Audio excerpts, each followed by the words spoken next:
Strictly Come Dancing's chaotic instant dance challenge deserves to be a permanent fixture. Hello dear. Welcome to my Gossip Celebrity News channel. On my channel you will find viral update news. Please subscribe my YouTube channel. Strictly Come Dancing bosses made the rare move of trying something new on Saturday night, and it worked, writes Rachel McGrath. If you only tuned in to the final 15 minutes of Saturday night's Strictly Come Dancing, you'd be forgiven for thinking the BBC had accidentally aired a somewhat chaotic dress rehearsal. But no, the frenzied challenge going out live was a new addition to this year's series. And it was one that I hope stays for good. Across its 23 series, Strictly bosses have mixed things up, but they've never dared to attempt anything on this scale. In a handful of previous years, celebrities and their professional partners have competed in dance-a-thons, which have involved all remaining couples taking to the floor at the same time, performing the same style. These have had varying success, which is probably why the dance-a-thon has never become a regular feature.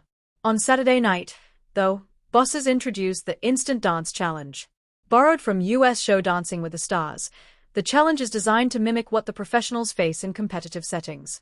After they'd opened an envelope to reveal the style they'd be performing, guaranteed to be one they'd learnt earlier in the series, the couples had mere seconds to pick outfits and head to the dressing rooms.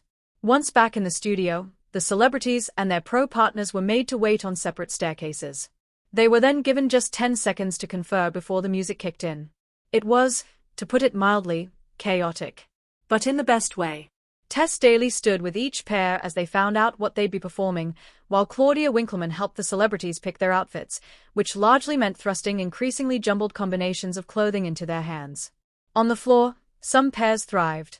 Balvinder Sopal and Julian pulled off a convincing paso doble while Lewis Cope and Katia Jones, who were crowned winners, were well prepared for all eventualities, and even masterminded a spectacular ending for their mini-routine.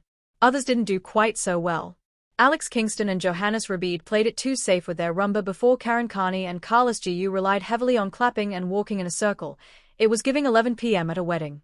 Before the Instant Dance Challenge, the mood in the Strictly studio was tense.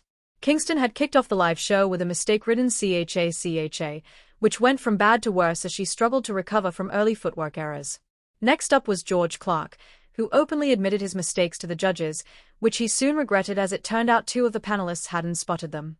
Later, Sopal struggled with her jive. "There must be something in the water tonight," Anton Dubik quipped, though he wasn't really joking.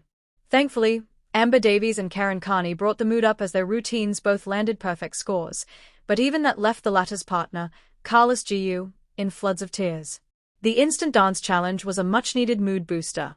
With a maximum of just 6 points up for grabs, the stakes were low, a fact I'm sure the most nervous celebrities were reminded of several times. And even the pairs who scored the lowest looked as though they were having fun. With adrenaline levels running high, it seemed as though the looming dance-off had briefly been forgotten. These final weeks of Strictly can be intense. Anything that can inject some fun into the competition gets a 10 from me.